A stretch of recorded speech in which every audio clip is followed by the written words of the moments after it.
14 Unsolved Mysteries of the Aztecs. The Aztec civilization left an impressive legacy in Mesoamerica. Beyond their imposing temples and colorful traditions, the Aztecs are shrouded in a cloak of mystery, secrets, and enigmas that remain unresolved to this day. From the enigmatic disappearance of the city of Teotihuacan to the mysteries surrounding the construction of the pyramids, the origin and decline of their civilization, and the so-called whistles of death, this text explores the Aztec history, their beliefs, customs, and the enduring mysteries that have persisted for centuries. Before delving deeper, don't forget to subscribe to our channel and activate notifications to stay up to date with our updates. Number 1. The existence of Aztlan. According to Aztec culture, Aztlan was the ancestral home and place of origin of the Aztecs. In fact, Azteca is a Nahuatl word that means people from Aztlan.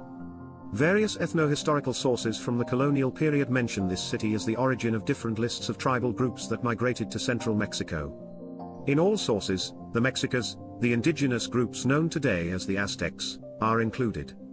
The Mexica legend claims that they left the lamps to embark on a pilgrimage ordered by the god Huitzilopochtli, who also forbade them from calling themselves Aztecs, but rather Mexicans.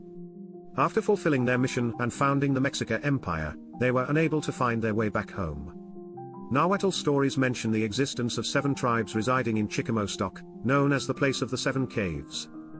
One of these tribes represented a distinct water group, Xochimilca, Tlahuica, Akalwa, Tlaxcalteca, Tepanica, Calza, and Mexica.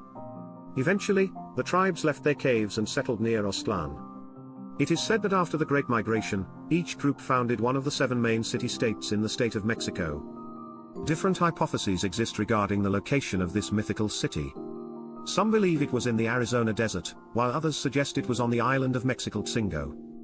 However, considering that Aztlan is a myth of origin for the Mexica culture, it is likely nothing more than a metaphor or allegory for the common origin of these 7 indigenous groups, as seen in other cultures. Number 2. Who killed Moctezuma II?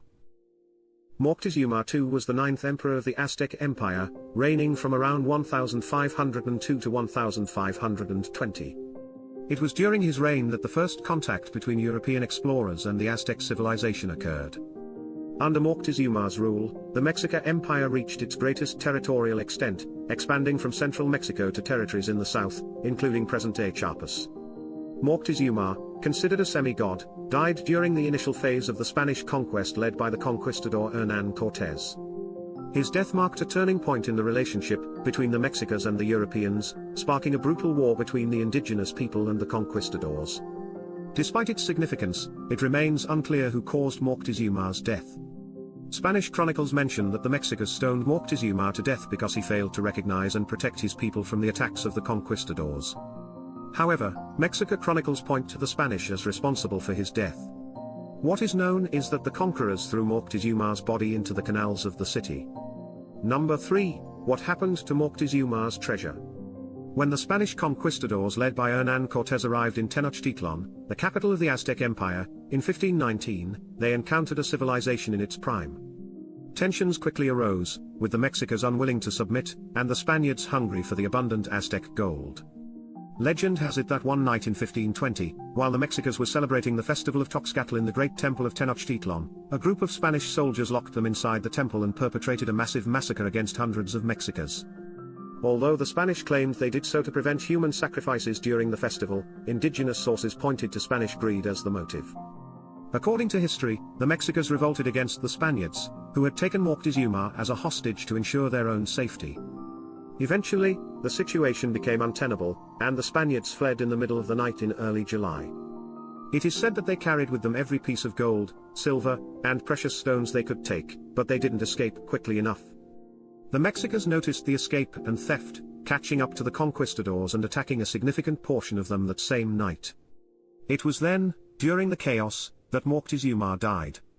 As the legend goes, the Spanish soldiers threw the gold and precious stones into the waters surrounding the causeway of the Aztec city to lighten their load while fleeing. Cortés survived the pursuit, returned a year later with a larger army, completely sacked Tenochtitlan, captured the new emperor, and put an end to the mighty Aztec Empire. However, the legend says that they never managed to find the treasure. Some claim that during the year the Spaniards were absent, the Mexicas extracted the gold from the lake and took it to an unknown location. Although the treasure's exact whereabouts have been debated for centuries, with some speculating that it may have been transported north to territories that are now part of the United States, the truth is that its location remains unknown. Number 4. Did the Aztecs use wheels? The wheel is considered one of humanity's most fundamental inventions and has played a crucial role in the development of the monumental structures and constructions we still marvel at today. However, the Aztecs seem to be an exception. There is no archaeological evidence confirming whether this civilization used wheels for construction purposes. However, this does not mean that they were unaware of the concept of the wheel. While there are no findings of actual wheels used in construction, small figurines resembling toys with animal shapes and wheels under their feet have been discovered. So, did the Aztecs use wheels or not?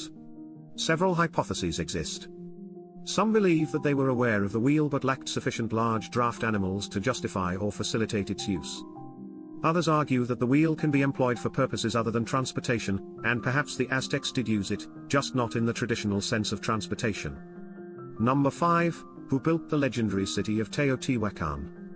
Teotihuacan was one of the earliest cities in the Western Hemisphere. It was vast and advanced, yet no one knows who built it.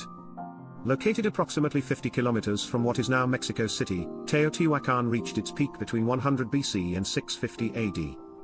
According to George Cowgill, an archaeologist from Arizona State University, Teotihuacan covered an area of about 21 square kilometers and had a population of around 100,000 people. It boasted thousands of residential complexes and dozens of pyramid temples, comparable to the grandest pyramids in Egypt, according to the National Geographic expert. When the Spanish conquistadors arrived in America, the city was already inhabited by the Aztecs, but they were not the builders. Teotihuacan is estimated to have existed for about 1,000 years before the Aztecs occupied it and around 500 years before the indigenous Mayans first arrived in Mexico. Nobody knows who constructed it. For a while, the hypothesis was that it was built by the Toltecs, but the city's remains demonstrate that its structure was already established long before the Toltecs occupied it. It is believed that Teotihuacan began around 400 BC, built around a cave. Its early inhabitants constructed a temple atop the cave, and from there, settlements were gradually built and expanded in the surrounding areas, eventually growing into a great city. The evidence shows that Teotihuacan was home to various Mesoamerican cultures, including the Mayans, Mixtecs, and Zapotecs. One hypothesis suggests that a volcanic eruption forced a massive migration to this area, and this wave of migrants built the initial settlement as a refuge.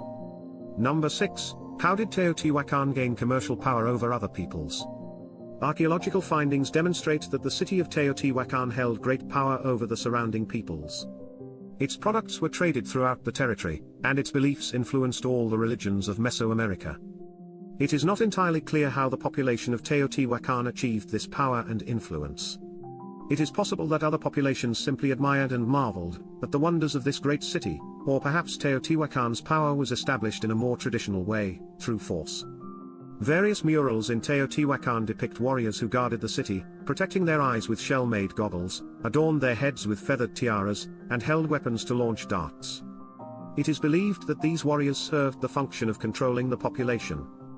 Additionally, the city had the Temple of the Feathered Serpent, dedicated to the celebration of war. The structure is covered in sculptures in the form of the god Quetzalcoatl. When it was completed, 200 people were executed with their hands tied behind their backs and incinerated in pits next to the temple. The victims were not locals, they likely came from other cities that had been defeated. Number 7. Why were there secret passageways beneath the city of Teotihuacan?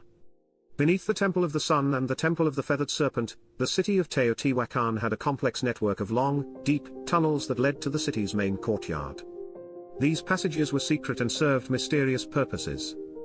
A sinkhole at the base of the Temple of the Feathered Serpent revealed the first tunnel, which extended 100 meters from the temple to the courtyard. Those who entered the tunnel had to pass through a cross-shaped chamber and kiss it. Number 8. The 15 hidden tunnels. Beyond transportation, these tunnels are believed to have been used for ceremonial sacrifices to the gods. Inside the cross-shaped chamber, offerings such as elaborately crafted necklaces, small ceramic sculptures, and even human skin were discovered. However, another mystery surrounds these tunnels. For unknown reasons, they were sealed with enormous rocks about 1,800 years ago. It is unclear which civilization sealed them or why. Number 9. Did the Aztecs have a Tower of Skulls? The chronicler Francisco López de Gomara described in one of his works the discovery of a wall of stones and skulls in front of the main entrance of the Temple of Tenochtitlan. His description was based on the testimonies of Andrés de Tapia and Gonzalo de Umbria, chroniclers and soldiers who participated in Hernán Cortés' arrival in the Aztec city in 1521. According to López de Gomara's account, this ossuary was constructed with the heads of men captured in war and sacrificed by knife. While this may sound like a legend, 5 years ago, a group of researchers found what could potentially be the remains of this ossuary. The discovery took place in present-day Mexico City, where they found 676 different skulls. It is estimated that there were a total of between 30 and 136 skulls, forming a circular structure about 60 meters in diameter. Number 10, the purpose of the skull tower. While the chronicles of the conquistadors speculated that the skulls belonged to defeated enemies or invaders with the purpose of deterring future attackers, the archaeological findings uncovered other evidence. Among the 676 skulls found, DNA from women and children was discovered. We expected to find only young male warriors, but there are also women and children who did not go to war. It's something really new, said biologist and anthropologist Rodrigo Bolaños, as reported by El Confidencial. It is then believed that this enormous ossuary was not composed of Aztec enemies, nor did it have a war-related function. Instead, it is thought that the skulls belonged to individuals, sacrificed during religious rituals. In this sense, the circular megastructure would be a Cholotilolco, an altar that Mesoamerican cultures constructed precisely with freshly severed heads from sacrifices. Similar structures can be found in other areas like Chichen Itza and Tula. The researchers speculate that these skulls were part of an offering to the sun. Number 11, how did they acquire the turquoise used in their mosaics? Perhaps one of the most distinctive aspects of Aztec culture was their mosaics. These artistic expressions, sometimes in circular form, were constructed using fragments of stone that formed a cohesive figure. Turquoise stone has been found in several of these mosaics, as well as in Aztec jewelry, ceremonial daggers used for sacrifices, and bracelets. The origin of this stone has long been questioned, as there is no evidence of its extraction in the region. The prevailing hypothesis suggested that turquoise came from trade and commercial exchange with other civilizations, usually from the southwest of present-day United States, where turquoise mines have been discovered. However, a study conducted in 2018 proved otherwise. By analyzing only the turquoise found in the mosaics, researchers determined that it actually originated from Mesoamerican lands. The study expressed doubts about the possibility of contact between the Aztecs and cultures in Northern America before the arrival of the Spanish conquistadors in the 16th century.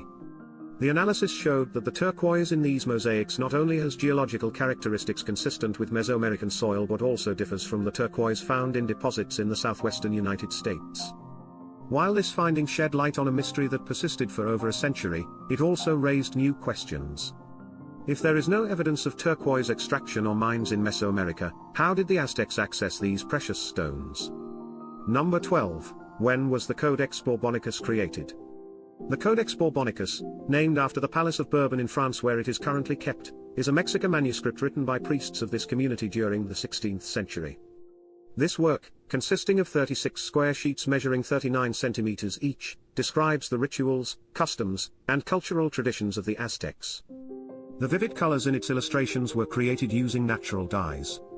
Scientific studies have concluded and confirmed that this codex was indeed made by a pre-Hispanic culture. All the dyes and the paper used in its creation originate from Mesoamerica and date back to the pre-Hispanic period. However, the objective of determining its exact age was not achieved. While it is estimated to have been created between 1500 and 1550, it is unknown whether this document was completed before or after the Spanish conquest of Tenochtitlan, the great capital of the Aztec Empire, which fell into the hands of the Spanish in 1521. Despite multiple analyses performed on this codex, one of the 6 that survived the Spanish conquest in Mesoamerica, its precise date and period of creation have not been conclusively determined. Number 13, the discovery of offerings in an archaeological excavation. In November 2022, during an excavation in Mexico City, a significant number of ritual offerings from the Aztec Empire sealed in stone boxes 5 centuries ago were discovered. The findings included marine offerings such as starfish and corals. Archaeologists believe that these offerings were organized by Mexica priests because the discovery was made in an area where the empire's most sacred sanctuary would have been located.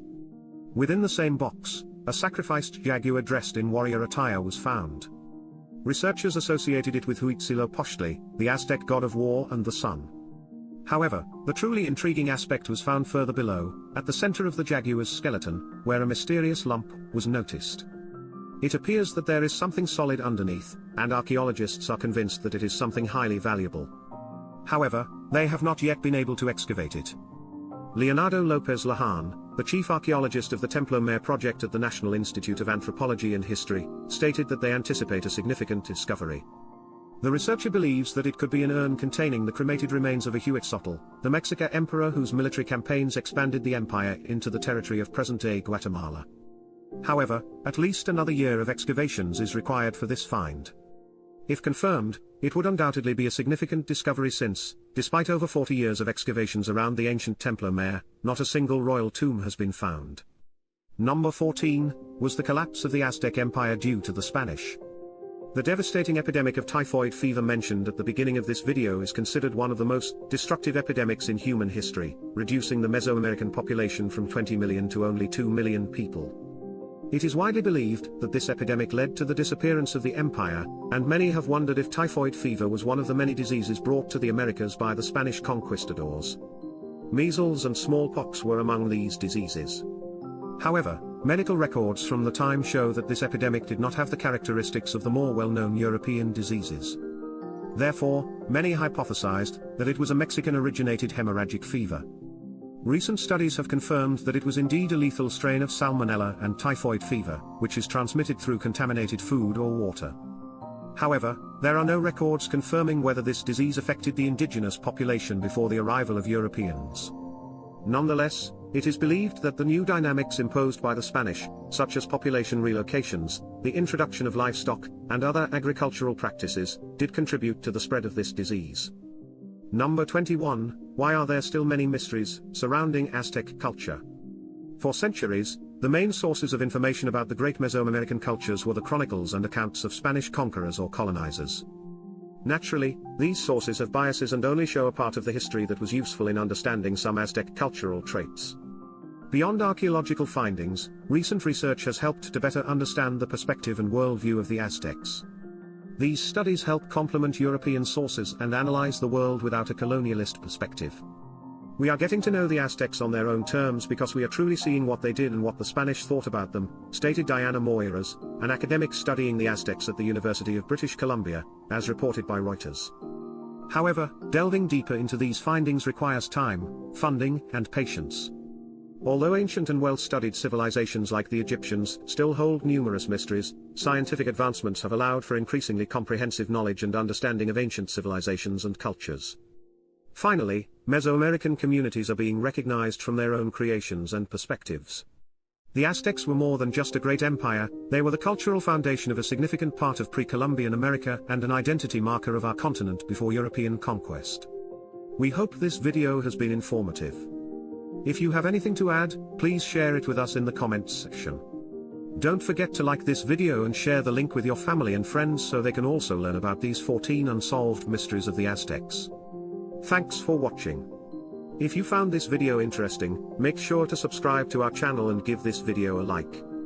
We'll be back soon with more curiosities from history.